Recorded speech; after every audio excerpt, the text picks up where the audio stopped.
All right, so finally gonna take a spin on the mean 71 CB100.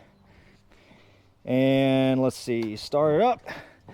I've already had it around the block for a short period of time to get my camera equipment dialed in. So fires right up.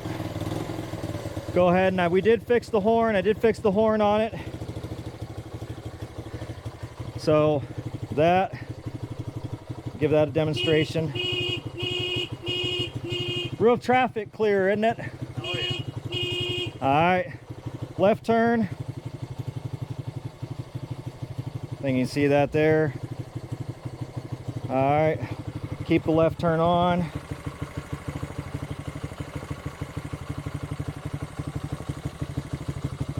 All right, right turn.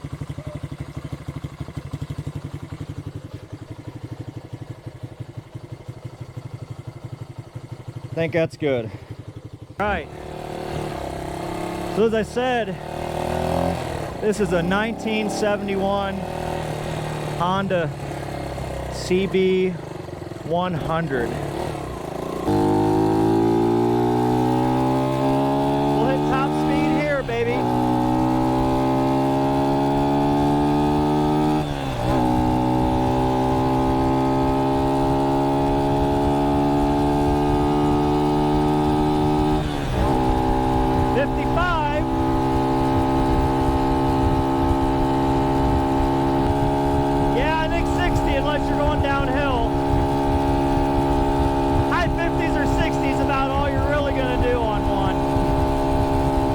Hopefully you enjoyed the ride, and see you guys next time. What's going on? What's he doing? Huh. Go inside.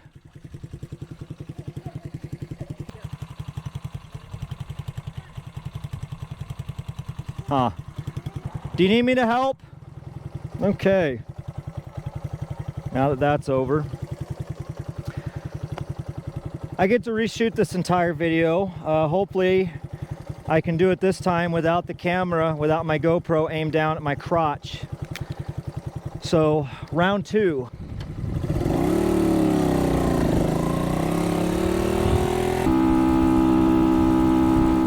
So yeah, force time's a charm. So we'll see if I can remember anything to even talk about in this Motovlog video, but I'll try to think of some relevant information for this ride. It's probably 10 or 15 minutes. Let's see how this goes. Should start right up. There we go. Probably ridden it for 2 minutes, 2, 3, 4, 5 minutes, I don't know, something like that. So hopefully recording. Let's go. So let's try this again. Welcome to my riding video of my 1971 Honda CB100. Like most things, I haven't had time to do a lot of content, and most of it has been right before I sell something. So this is doubling as an entertainment video and a video to demonstrate its capability right before sale. It's kind of a shame. These are neat little bikes. I think this is the best year and color, personally, of this model.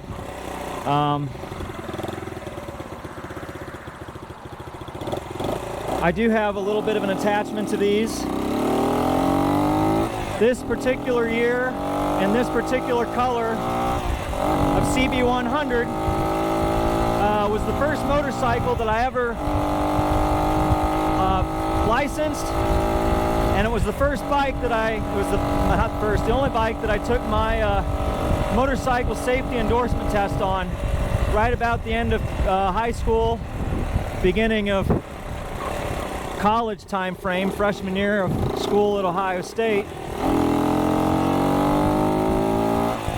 And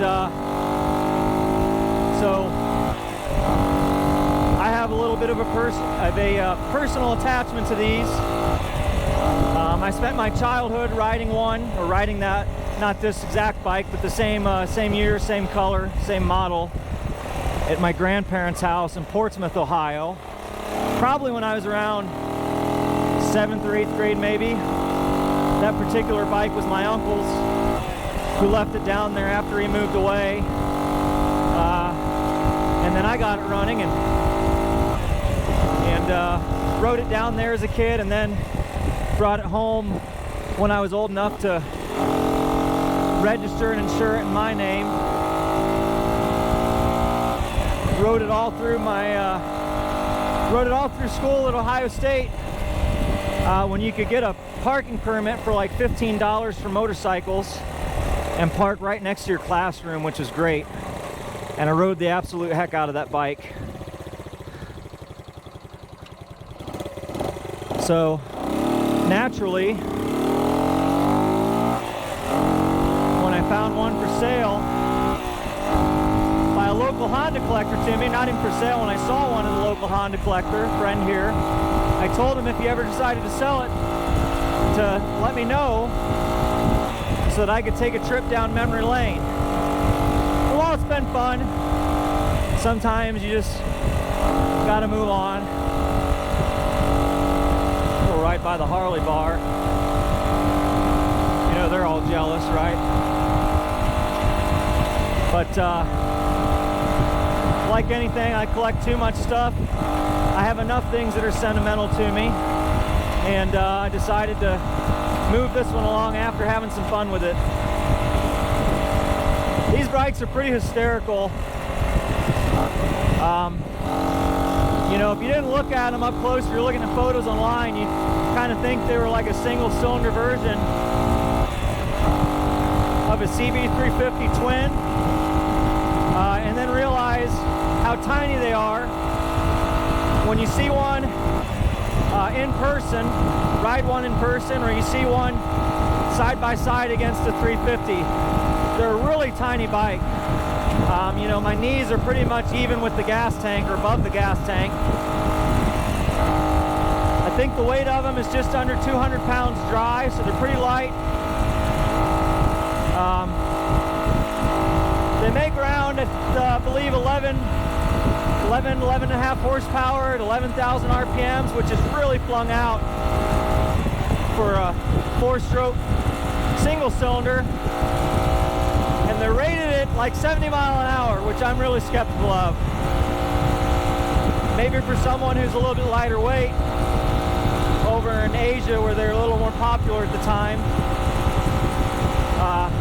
Honda seemed to be really generous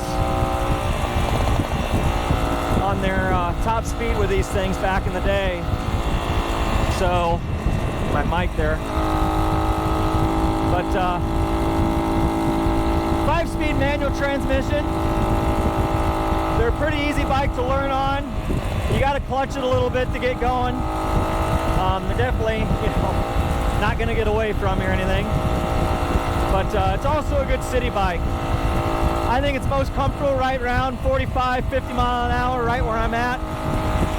That's kind of its happy place in my opinion. But we'll get up here on an open stretch and we'll see what she'll do.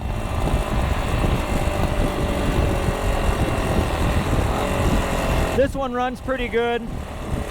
Carburetor needs tweaked in a bit. It is what I believe an aftermarket carburetor. It's a decent one, but it's still a little more finicky than OEM, and varies depending on air temperature. It's a little cooler out today than it was the last time I rode it and tested it.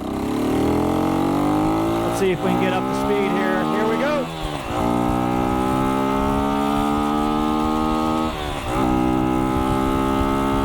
Tuck in, pull her out.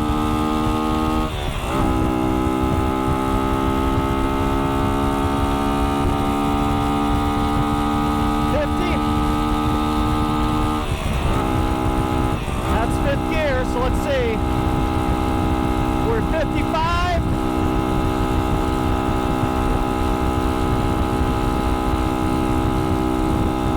Hopefully it's still in the shot with me hunched over in tuck mode.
think 55 is about all she's gonna do today.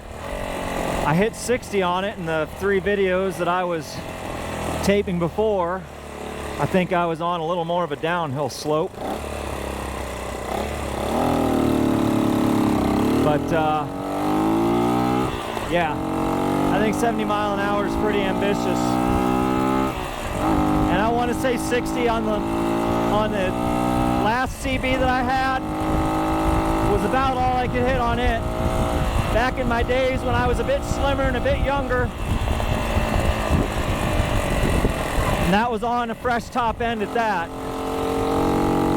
This bike is stock as far as I can tell. I don't know if it's original bore or not. We'll get some compression test readings for the auction. But I haven't rebuilt it, so again, I think 70 mile an hour is pretty generous. That's a bit of a stretch. 60 is about all you're going to do on these, and honestly, I think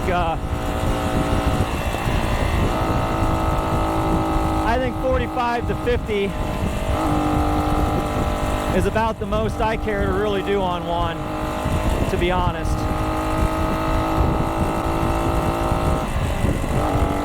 That's where it's most happy at. When you're doing 55 or 60, you're really pushing it and you're really flung out.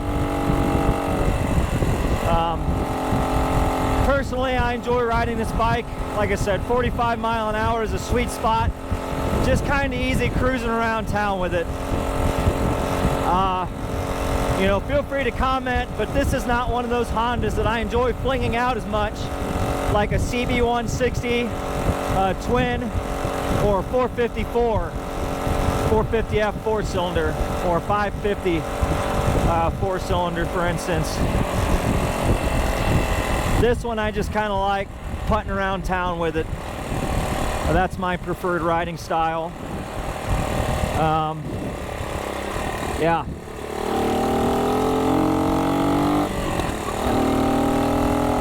So, again, these are pretty unique little bikes. I think the 100 was a bit more common over in some of the Asian countries. I don't see a lot of them around here, and not a ton of them in this color scheme. For some reason, I see many more of the 125s singles than the 100s. Not really sure why that is, but yeah.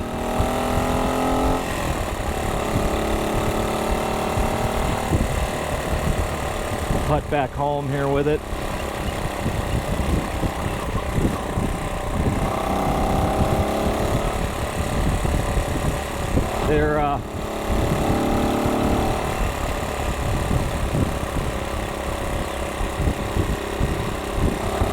These definitely have a unique little sound to them.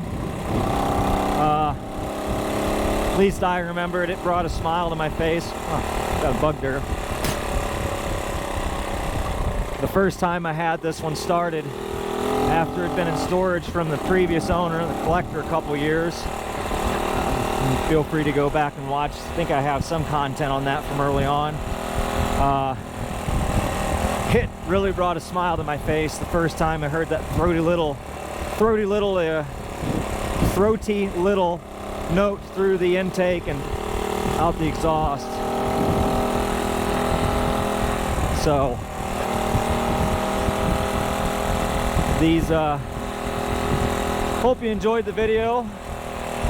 Coming winding down to the tail end of the ride here, and drop a comment. Let me know if you have any questions. Thanks for watching.